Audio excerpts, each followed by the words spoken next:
They said he was useless. They said he was a waste. They sat around my mother's dinner table and talked about my dog like he was a problem they needed to vote on, like his life was up for discussion, like his worth could be measured in dollars and inconvenience, my own blood, my own family. The people who were supposed to love me unconditionally had made it very clear that their love came with conditions, and my dog did not meet them. But here is what none of them knew. Here is the part that still gives me chills when I think about it late at night. While they were busy judging him, while they were busy rolling their eyes and sighing and making their little comments, Bear was watching. He was learning. He was memorizing every single person in that house, every habit, every routine, every tiny change that the rest of us were too distracted and too self-absorbed to notice. And when the night came, the night that changed everything, it wasn't me who saved us. It wasn't my brothers who were so sure they had all the answers. It wasn't my uncle who had spent the better part of a year calling my dog a burden to anyone who would listen. It was Bear. Quiet, patient, steady Bear. The dog they wanted me to give away. This is that story. And I promise you, by the time I get to the end of it, you will never look at a dog the same way again. I need to take you back to the beginning, because the beginning matters. You can't understand what Bear did without understanding where we came from, what we meant to each other, and exactly how hard things had gotten before that night arrived. I was 26 years old when I adopted him. 26 and completely falling apart, though I was doing everything I could to make sure nobody saw it. I had just ended a 3-year relationship with someone I thought I was going to marry. We had shared an apartment together, split the bills together, talked about the future together, and then one morning I woke up and realized the person lying next to me had become a stranger. The breakup wasn't dramatic. It was worse than dramatic. It was quiet and slow and exhausting, like watching something die 1 inch at a time. When it was finally over, I had nowhere to go. The apartment was in his name. The lease was in his name. I had 2 suitcases, a box of books, and a bank account that was embarrassingly close to zero. I moved back into my family home. My mother's house, a 3-bedroom place in a suburb that I had spent most of my teenage years trying to escape. It smelled the same as it always had, like old wood and my mother's cooking. And the moment I walked through that door with my suitcases, I felt about 12 years old again, defeated, like I had run out into the world full of confidence and come crawling back with nothing to show for it. My mother was kind about it in her way. She made up my old room, put fresh sheets on the bed, cooked a big meal the first night. But kindness in my family always had an undercurrent of tension. There was always the unspoken conversation happening beneath the surface. The looks exchanged across the dinner table, the sighs that said more than words ever could. I had 2 older brothers, Marcus, who was 31 and worked in finance and had very strong opinions about financial responsibility, and Derek, who was 29 and had recently gotten married and seemed to believe that getting married had made him some kind of expert on life decisions. And then there was my Uncle Roy, my father's brother, who had been a fixture in our family home ever since my dad passed away when I was 17. Uncle Roy filled the space my father left behind, which sounds generous until you understood that Uncle Roy's way of showing love was to criticize everything within arm's reach. This was the house I came back to. These were the people I was living with. And for the first 2 months, I kept my head down, applied for jobs, tried to get back on my feet, and quietly felt myself sinking further into a dark place that I didn't have the language to describe at the time. I didn't sleep well. I didn't eat much. I'd sit in my old bedroom for hours staring at the ceiling, trying to find the motivation to do something, anything, and coming up empty. I didn't know it yet, but I was depressed. Not sad, depressed. There's a difference. Sad is weather. Depression is the season changing and not being able to remember what warmth feels like. The thing that pulled me out of it, or at least the thing that started pulling me out of it, was a completely impulsive decision on a rainy Wednesday afternoon. I had driven to the grocery store. That was the whole plan. Groceries, come home, make something to eat. But I took a wrong turn somewhere and ended up on a street I didn't recognize. And before I even fully understood what I was doing, I was parked in front of the county animal shelter. I don't know why I went in. I really don't. Maybe I was just tired of being alone in the way that only certain kinds of loneliness can make you feel. The kind where you're surrounded by people and still feel like you're the only person on earth. The shelter smelled like all shelters smell. Antiseptic, an animal, and something underneath it all that is harder to name but impossible to ignore. This specific kind of sadness that fills a place where living things are waiting to be chosen. I walked down the rows slowly. Dogs of every size and shape were pressed against their kennel doors, barking, jumping, spinning, doing everything in their power to be seen and selected and taken home. It was overwhelming. It was heartbreaking. It was a lot. And then I reached the last kennel in the last row, and I stopped. He was sitting in the middle of his kennel, not at the door, not performing, just sitting in that particular way that golden retrievers have, with his front paws neatly together and his big head slightly tilted, looking at me with these amber eyes that were so steady and so calm that I felt my chest do something unexpected. He had this one floppy ear. His right ear had clearly never gotten the message that ears were supposed to stand up, and it just flopped forward at this gentle angle that made him look both dignified and completely ridiculous at the same time. There was a small white patch on his chest, like someone had pressed a thumbprint there. He didn't bark. He didn't jump. He just looked at me. And in that look was something I cannot fully explain. A recognition, maybe, or a knowing.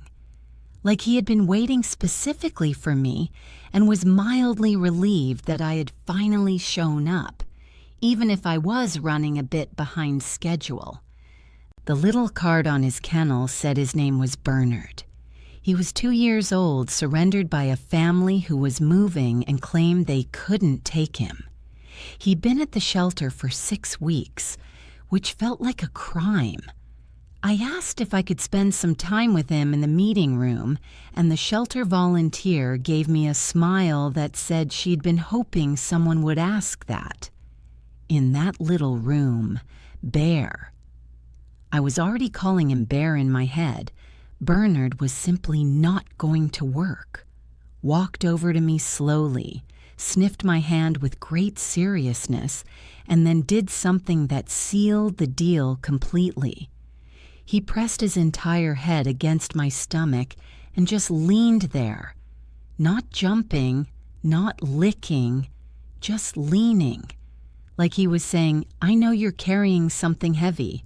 I can help with that." I paid the adoption fee with the last bit of cash I had and drove home with the dog in my back seat, wondering what on earth I had just done, and also knowing in some deep and certain place that it was exactly right.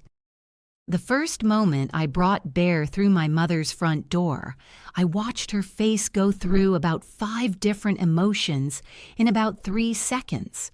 Surprise, confusion, concern, the beginning of an objection, and then a careful practiced neutrality that meant she had decided to reserve full judgment for later, when she could speak to my brothers about it first. "That's a big dog," she said. "He's a good dog," I said. Bear walked in, looked around the living room with great interest, located the softest-looking rug near the couch, walked to it, turned around twice, and lay down. My mother watched him. He put his chin on his paws and sighed contentedly. "He'll need to stay out of the kitchen," my mother said finally, and went back to whatever she had been doing.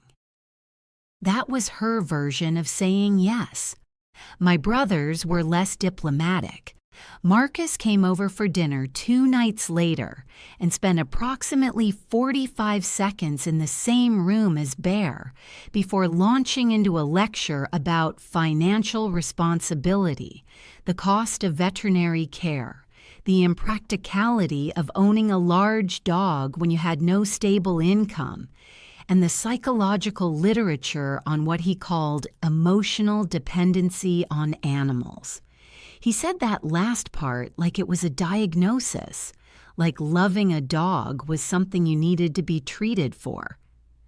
Derek nodded along to everything Marcus said, adding things like, "He has a point, and you really need to think about your priorities right now," which was rich coming from a man who had just spent $12,000 on a wedding reception he'd put entirely on a credit card. Uncle Roy arrived on Sunday, as he always did, for the weekly family lunch that had been a tradition since my father died. He walked in, saw Bear immediately, looked at me, looked at Bear, and said, "What's this?" "My dog," I said. "His name is Bear." Uncle Roy looked at Bear for a long moment. Bear looked back at Uncle Roy with that same steady amber gaze, completely unintimidated, completely calm. Something passed between them. I couldn't tell you what it was, but I noticed it. Uncle Roy made a sound in the back of his throat and went to wash his hands for lunch. That was the beginning, and it only went downhill from there. Over the next few weeks, the comments became a daily feature of my life in that house. They were constant, and they were creative, and they were delivered with the particular brand of confidence that people have when they believe they're being helpful while actually just being unkind. My mother started with the practical concerns. Bear shed, which was true. Goldens shed magnificently and constantly, as though they believe the world deserves to be covered in a gentle layer of golden fur. She found hair on the sofa and sighed. She found hair in the hallway and sighed. She found hair on her good black cardigan and sighed in a register that suggested this particular sigh was more serious than the others. She bought a lint roller and left it on the kitchen counter in a location that I understood was communicative. Marcus came by almost every week, and each visit included some variation of the same financial intervention. He had apparently done research. He knew the average annual cost of owning a large breed dog: veterinary care, food, grooming, the unexpected expenses that always came up. He would present these numbers to me the way a lawyer presents evidence, methodically and with great satisfaction, as though the numbers themselves would make me see reason. "You can't afford this right now," he told me again and again. "You need to be realistic." Derek contributed mostly through atmosphere. He didn't say as much as Marcus, but he had this way of looking at Bear, this flat, unimpressed look, that communicated everything. He'd come into a room, see Bear lying on his rug, and the look would happen. Or Bear would come over to investigate Derek's shoes, which Bear did with everyone because Bear was thorough and conscientious about knowing what everyone in the house had been walking through. And Derek would pull his feet back like Bear was something dangerous. Bear, for his part, would simply look at Derek's retreating feet with great patience and find somewhere else to be. But Uncle Roy was in a different category entirely. Uncle Roy was the one who started calling him the burden. I don't know exactly when it started. It crept in so gradually that by the time I noticed it had become his standard term, it had already been going on for weeks. He'd come in on Sunday and say, "Is the burden fed? Is the burden walked? Is the burden still costing you money you don't have?" He'd say it in this tone that was almost playful, almost teasing, but underneath the playfulness was something harder, a genuine contempt, a real belief that this dog was a symptom of my failure to be the kind of adult he thought I should be. What made it worse was that everyone laughed. My brothers, my mother sometimes, with a small, reluctant smile that she'd quickly cover. The laughter wasn't mean-spirited exactly. It was the kind of nervous laughter that families do when one person is saying something uncomfortable, and laughing along feels easier than pushing back. But it landed the same way. Every time I heard it, I felt it somewhere in my chest. This small, precise pain, like a paper cut in a spot you keep forgetting about until you move wrong and it reminds you it's there. I started keeping Bear in my room during family gatherings. It was easier that way. Fewer comments, less tension. Bear and I developed our own world inside those four walls, a world that had nothing to do with family dinners and financial lectures and the weight of everyone's disappointment. I'd sit on the floor with my back against the bed, laptop open, working on job applications or freelance projects, and Bear would put his head in my lap and I'd talk to him. I know how that sounds. I know there are people who would hear that and think it was sad or pathetic or one of those things my brother Marcus would cite as evidence of emotional dependency. But here is the truth. Those conversations in that little room were the most honest I was during that entire period of my life. Bear listened without judgment. Bear never interrupted to tell me I was making bad decisions. Bear never sighed meaningfully or exchanged looks with anyone. He just listened and breathed and occasionally thumped his tail against the floor in a way that felt like encouragement. I didn't realize during all those conversations that the listening was going both ways. Let me pause here for just a second because I want to ask you something. Comment down below where you're watching this from right now. I want to know how many of you have had a dog or a cat that your family just didn't understand. A pet that someone in your life looked at and saw a burden instead of seeing what you saw. Because I know I'm not the only one.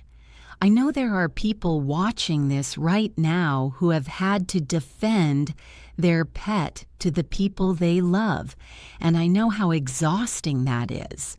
So tell me where you are, and let's keep going, because this story is about to get to the part that changes everything. 3 months after Bear came home with me, I got a job. It wasn't my dream job. It was a content coordinator position at a small marketing agency, decent salary, nothing spectacular, but it was real and it was stable, and it changed the atmosphere in the house almost immediately. My mother's shoulders dropped about 2 inches when I told her. Marcus gave me a firm handshake and told me this was the right direction. Derek said he was proud of me. Uncle Roy said, "Now maybe you can get your own place," and then looked at Bear, and the implication was clear. I started saving. I made a budget. I was doing everything I was supposed to be doing, and for a brief window of time, the comments about Bear slowed down. Not stopped, slowed. There is a difference. The undercurrent was always there. Every time Bear needed a vet visit, every time I bought a new bag of food, every time Bear did something that inconvenienced someone, even slightly, the old machinery would start up again. The sighs, the looks, the carefully worded concerns. What I didn't know, what none of us knew, was that my mother had been having headaches. She hadn't told anyone. That was so like her. To carry something quietly, to fold it up and put it somewhere out of sight, because mentioning it would mean acknowledging it, and acknowledging it would mean dealing with it, and dealing with it would mean admitting that she needed help. My mother had been the person other people leaned on for so long that she had forgotten how to lean. She took aspirin and told herself it was stress. She lay down in the afternoon sometimes, which she had never done before. And when I mentioned it, she said she was just tired. She was getting older. Everyone got tired. I noticed some things looking back, small things that I cataloged and then filed away under explanations that seemed reasonable at the time. She moved a little more carefully than she used to. Sometimes she would be in the middle of saying something, and the word she was reaching for would be slightly wrong. Not dramatically, not in a way that alarmed anyone, just slightly off in a way that her brain would quickly correct. Once she knocked a glass over reaching for something on the counter and looked at her own hand like it had surprised her. I thought she was tired. I thought she was stressed. I thought she was 62 years old and allowed to have off days. Bear noticed things too. I know that now. At the time, I didn't have the context to understand what I was seeing, but looking back, I can trace it. The way Bear started following my mother around the house with a new kind of attentiveness. Not intrusive, not underfoot, just present. When she sat in her armchair in the evenings, he would settle himself nearby, closer than before. When she went to the kitchen, he would amble in and lie down near the doorway. My mother, who had tolerated Bear without ever fully warming to him, started to tolerate his presence near her, specifically without comment. I thought she was thawing toward him. I thought she was coming around. I thought it was a good sign. It was a good sign. Just not the kind I thought. The pressure in the house built slowly and then all at once, the way these things tend to do.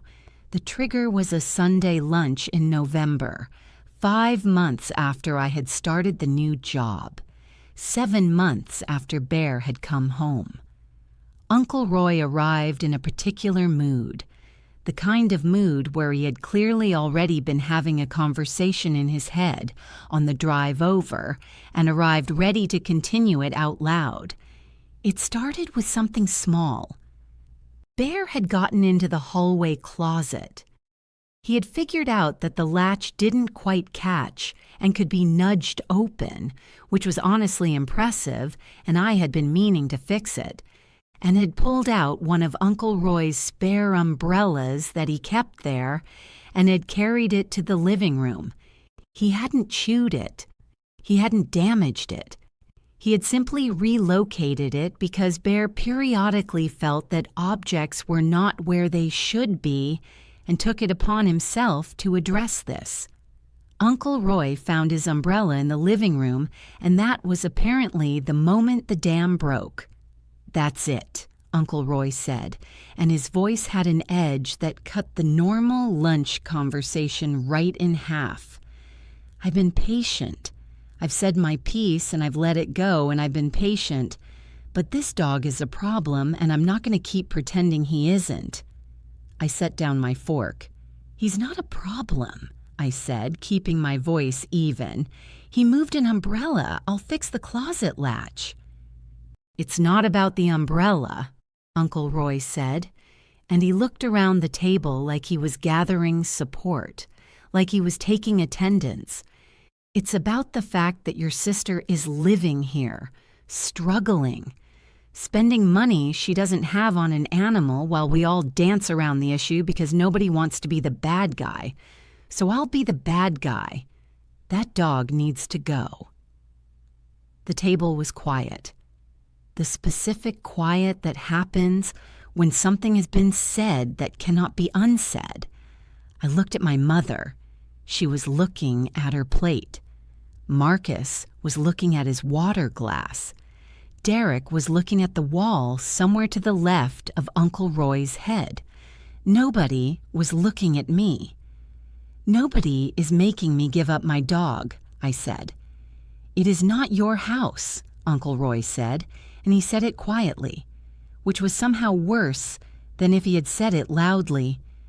This is your mother's house, and this dog sheds all over it and costs money you should be saving, and takes up space and energy that you need for getting your life together. It is a burden. It has always been a burden. And I think if your mother is honest, she will tell you the same thing. Everyone looked at my mother then, and my mother looked up from her plate, and she looked at me, and she looked at Bear, who had come to the doorway of the dining room at some point during this conversation, and was standing there watching quietly, and my mother's expression did something complicated that I didn't know how to read, and she said, "Roy, not today," which was not a defense of Bear, and was not a defense of me, but was also, notably, not in agreement with anything Uncle Roy had said. Uncle Roy sat back. The lunch continued, but something had shifted. Something had been said that was now in the room permanently, taking up space, and everyone could feel it. That night, I sat on my bedroom floor with Bear, and I told him everything. I told him about the lunch. I told him about the umbrella. I told him about Uncle Roy's face and the way nobody at that table had looked at me. I told him I was scared. I told him I was so tired of fighting for the right to keep the one thing in my life that made me feel like myself. Bear listened to all of it. He put his paw on my knee. He looked at me with those amber eyes in that particular steady way he had. And then he did something he had never done before. He turned his head toward the hallway in the direction of my mother's room, and he held that gaze for a long moment before turning back to me. I didn't understand it at the time. I filed it away and forgot about it. I didn't know this would change everything. I didn't know that what was coming was already so close. 4 days later, it was a Tuesday. November, cold and gray, the kind of day that makes everything feel heavier than it is. My brothers were both out. Uncle Roy was at his own home. My mother and I were the only people in the house, which happened sometimes in the evenings. A quiet that I usually appreciated. A break from the constant social weight of the shared space. I was at my desk in my bedroom, working late on a project that was due the next morning.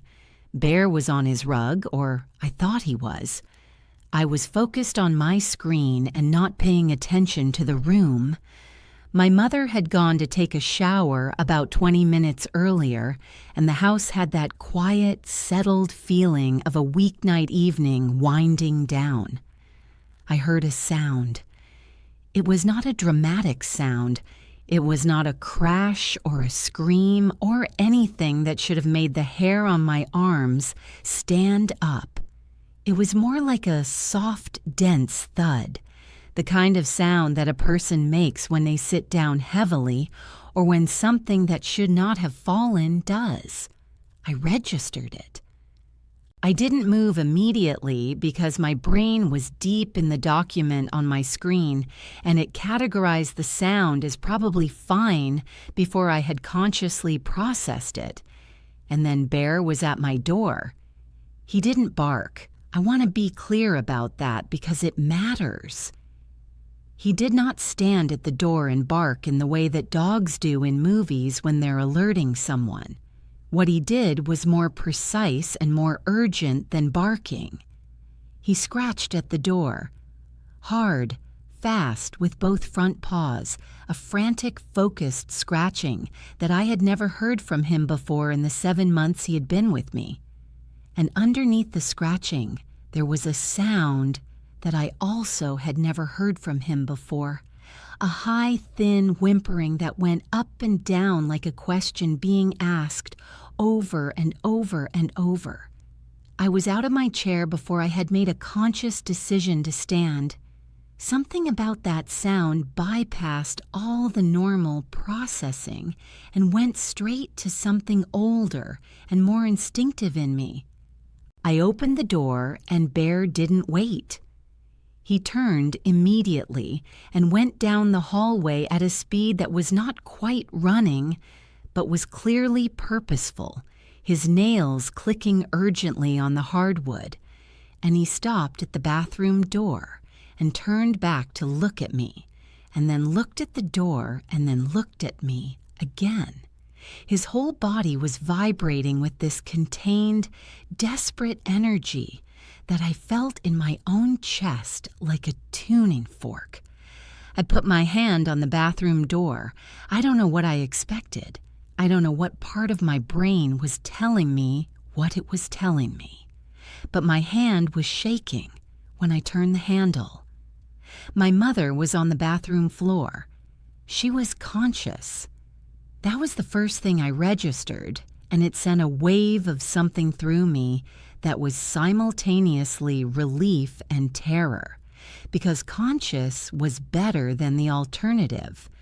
But conscious on the floor of the bathroom was not good, was not okay, was something that needed immediate action. She was on her side, and the left side of her face looked different. It was drooping slightly, like the muscles there had stopped cooperating, like something had gone slack. Her left arm was bent at a strange angle. She was trying to speak, and the words were coming out softened and wrong, blurred at the edges, like a radio station you can almost but not quite tune in. "Mom," I said, and my voice came out steadier than I felt. "I'm here. I'm calling for help. Don't try to move." I called emergency services. I am still not entirely sure how I managed to do this as calmly as I did. I think some part of me went to a very focused, very practical place because that was the only way to be useful. I told them what I was seeing. I told them the address. I told them to hurry. And while I waited, kneeling on that cold tile floor next to my mother, Bear came into the bathroom and lay down on the other side of her. He put his chin down and pressed his warm body gently against her back, and he stayed there completely still, completely calm, like a weight or an anchor. And I watched my mother's breathing slow into something slightly less panicked. Her good hand moved slowly until it found his fur and her fingers curled into it, and he let her hold on. The paramedics arrived in 11 minutes. Later, I would think about those 11 minutes often, what they felt like from inside them, stretched and elastic and full of the particular terror of helplessness. Bear did not move from my mother's side until the paramedics came through the door, and even then, he backed away slowly and deliberately, making room, his eyes tracking everything the paramedics were doing with that same focused, calm attention. At the hospital, after what felt like a very long time, a doctor sat across from me in a small room and told me that my mother had experienced a stroke. She explained the type, the location in the brain, the treatment they were beginning. She explained the recovery process with the careful, measured delivery of someone who has had to deliver this information many times and has learned that precision and steadiness help. And then she said something that I have turned over in my mind every day since. She said the timing of getting help had been critical. She said that with stroke there is a window, a specific window of time in which intervention is most effective, in which damage can be minimized and outcomes significantly improved. She said that if my mother had been on that bathroom floor for significantly longer, if help had been called an hour later or 2 hours later, or if no one had found her until morning. She didn't finish the sentence. She didn't need to. I understood what the end of it was. My mother was in the hospital for 6 days. She received excellent care. She did intensive rehabilitation. Her speech came back fully within the first week. The left side weakness improved steadily and significantly. The doctors told us that her prognosis was genuinely good. Better than it might have been, far better than it could have been, specifically because of timing, specifically because help had arrived when it had, specifically because Bear had come to my door. Subscribe right now if you believe pets are truly family, because what Bear did that night was not luck, and it was not coincidence. And if you've ever doubted the depth of what dogs are capable of, I need you to stay with me for the rest of this story. My brothers came to the hospital that first night. I was in the waiting room when they arrived. Marcus first, then Derek 20 minutes behind him, both of them in that particular state of controlled panic that men in my family default to in emergencies, the kind where the feelings are clearly enormous and present, but have been filed away somewhere inaccessible so that the practical matters can be handled. We sat together, the three of us, and I told them what the doctor had told me. I watched their faces as they processed the information, the timeline, the window, the implications of what would have happened if the timing had been different. And then Marcus said, "How did you know to check on her? What made you go in there?" I told him. I told him exactly what had happened. The scratch at the door. The whimper. The way Bear had led me down the hallway and stopped at the bathroom and waited for me to understand. I watched my brother's face while I talked. The controlled, practical expression he had been maintaining shifted into something else, something I had not seen on Marcus's face in a very long time, something that looked like someone realizing they had been wrong about something important. Derek didn't say anything for a while after I finished. He sat with his elbows on his knees and his face in his hands and just breathed. When he looked up, his eyes were wet and he wasn't trying to hide it, which was so unlike Derek that it made my own throat close up. "Bear found her," Derek said. Not a question. A statement, like he needed to say it out loud to make it real. "Bear found her," I said. We sat with that for a long time. Uncle Roy came the next morning. He had been called the night before, but he lived 40 minutes away and had decided, rightly, there was nothing to do in those hours but wait, to come in daylight. He walked into the hospital waiting room and he looked older than he had looked 4 days ago at that disastrous Sunday lunch.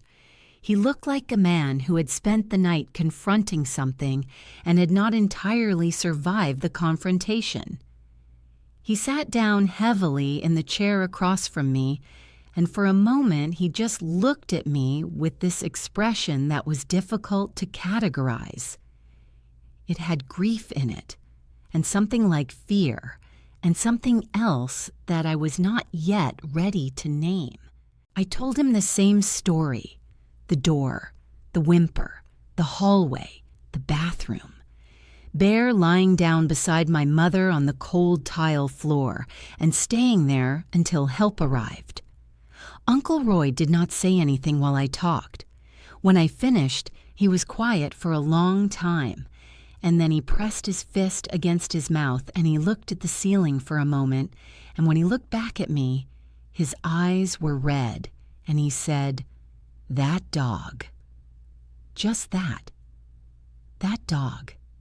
In a voice that had cracked somewhere in the middle of those two words and was putting itself back together as best it could.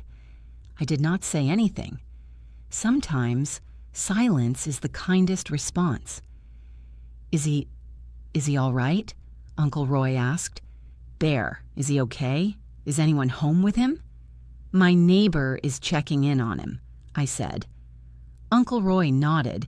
He nodded for longer than the nod required, the way people do when they're using a physical action to get through an emotional moment. And then he said, quietly without looking at me, "I've been an idiot." "Roy?" "No, I have." He looked at me then, directly, steadily, the way he had always done when he was being serious about something. "I spent months calling that animal a burden. I told you to give him away. I sat in your mother's house and made it difficult for you to keep him. And if you had listened to me—" He stopped. He shook his head. "If you had listened to me." He couldn't finish it. Neither of us needed him to. My mother came home from the hospital on a Thursday. There was a small, quiet gathering at the house. Just family. Just the people who had been part of everything leading up to and following this moment. I had cleaned the house that morning. I had put fresh flowers on the kitchen table.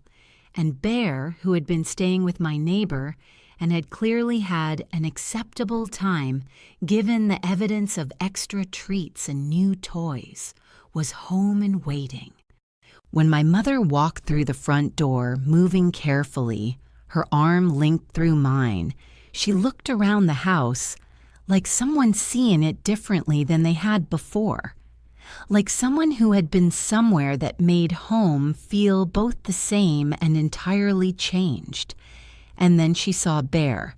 He was sitting in the middle of the living room, not at the door, not jumping, not performing, just sitting, with his front paws neatly together and that one floppy ear, doing its thing and his amber eyes calm and steady, the same way he had been sitting the first day I'd seen him in that shelter, waiting, knowing. My mother let go of my arm. She crossed the room slowly and deliberately, and she lowered herself to the floor right there in the living room, in her good clothes she'd worn home from the hospital, and she put both arms around Bear, and she held on. Bear put his chin on her shoulder, and his tail moved in slow, steady sweeps. Neither of them made a sound. No one in the room said anything. There was nothing to say that would have been equal to what we were all watching. Uncle Roy came that Sunday, as he always did. He brought flowers for my mother, which he had never done before, and he brought something else. A large bag from the pet store containing, among other things, an extremely fancy dog bed, a collection of treats, a rope toy, and a small brass tag that he had had engraved. He set the bag down in front of Bear, who investigated it with great seriousness and apparent approval. And Uncle Roy picked up the brass tag and turned it over in his fingers and held it out to me. I read what it said. Bear, not a burden, a hero. I had to look at the ceiling for a moment. I had to take a breath that was not quite steady. I took the tag from him, and in doing so, we were doing something that didn't require words. An acknowledgement, a reckoning, an apology in the shape of a brass tag, and a moment of eye contact between two people who had been at odds and had both, in different ways, been marked by what had happened. I owe you an apology, Uncle Roy said. To me first, and then he looked at Bear. And I owe one to him. Bear looked at Uncle Roy. That steady, amber, unreadable gaze that had survived 7 months of being called a burden without ever changing. And then Bear stood up, walked over to Uncle Roy, and pressed his head against Uncle Roy's hand. Just like that. Just that simple. No grudge, no withholding, no record of wrongs kept and reviewed. Uncle Roy made a sound that I am going to describe only as the sound of a 64-year-old man who has not cried in front of his family in approximately 40 years, realizing that he is about to cry in front of his family right now and making a decision to let that happen. He put his hand on Bear's head, and he breathed, and he let it happen. My brothers, to their credit, were changed by this in ways that were visible and sustained. Marcus stopped making financial arguments about Bear, not just stopped making them in my presence, but genuinely stopped, in the way you can tell is real, because the energy underneath it changed. He started asking about Bear the way he asked about people he cared about. How's he doing? Is he eating well? Has he had his checkup? Derek, the one who used to pull his feet back when Bear came near, started coming over and sitting on the floor. On the floor. Letting Bear climb half into his lap and just accepting it. Looking quietly pleased about it in the way of someone who has discovered something they had been missing without knowing it. And my mother. My mother became someone who talked about Bear to her friends on the phone. I would walk past her room and hear her telling someone the story. Bear in the bathroom and the scratching at the door and the tile floor. In this voice that was full of something enormous. She started keeping a little tin of treats in her cardigan pocket. She started saying goodnight to him before she went to bed. She would sit in her armchair in the evenings and Bear would settle beside her, and she would read her book and put her hand down every so often to rest on his back, the way you do with someone whose presence makes you feel safe. She knew. She knew what he had done, and she had found the only language available to her to say thank you, which was this quiet, daily, consistent love. What happened next still stays with me. Not haunts me, that's not the right word.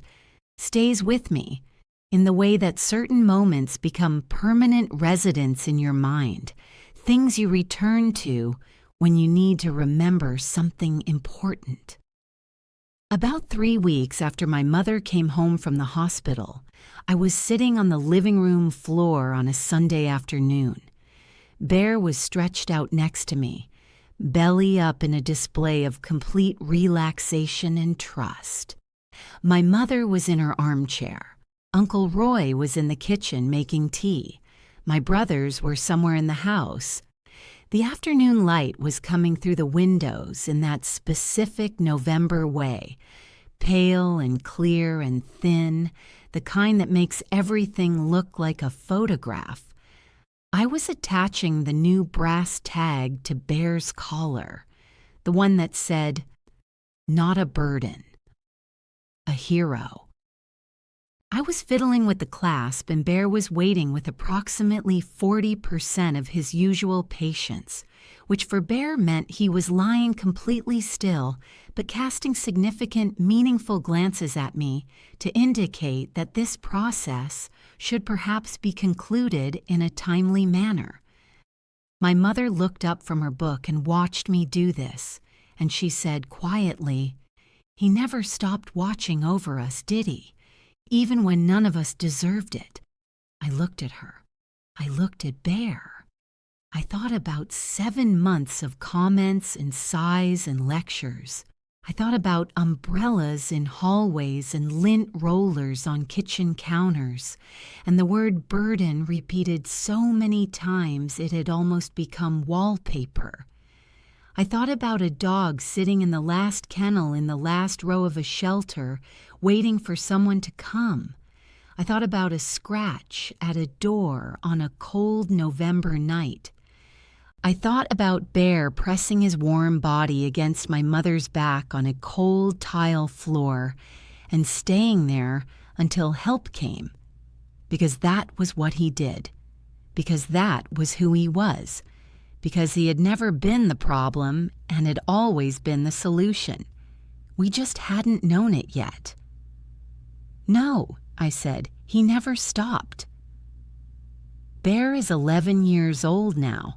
His muzzle has gone gray in this distinguished way that I find extraordinarily handsome, and he has some mornings where his joints are stiffer than they used to be, and he takes his time getting up. And on those mornings, I sit on the floor next to him, and we take our time together, because there is no rush, because the mornings we have are worth being present for. He still makes his rounds every day.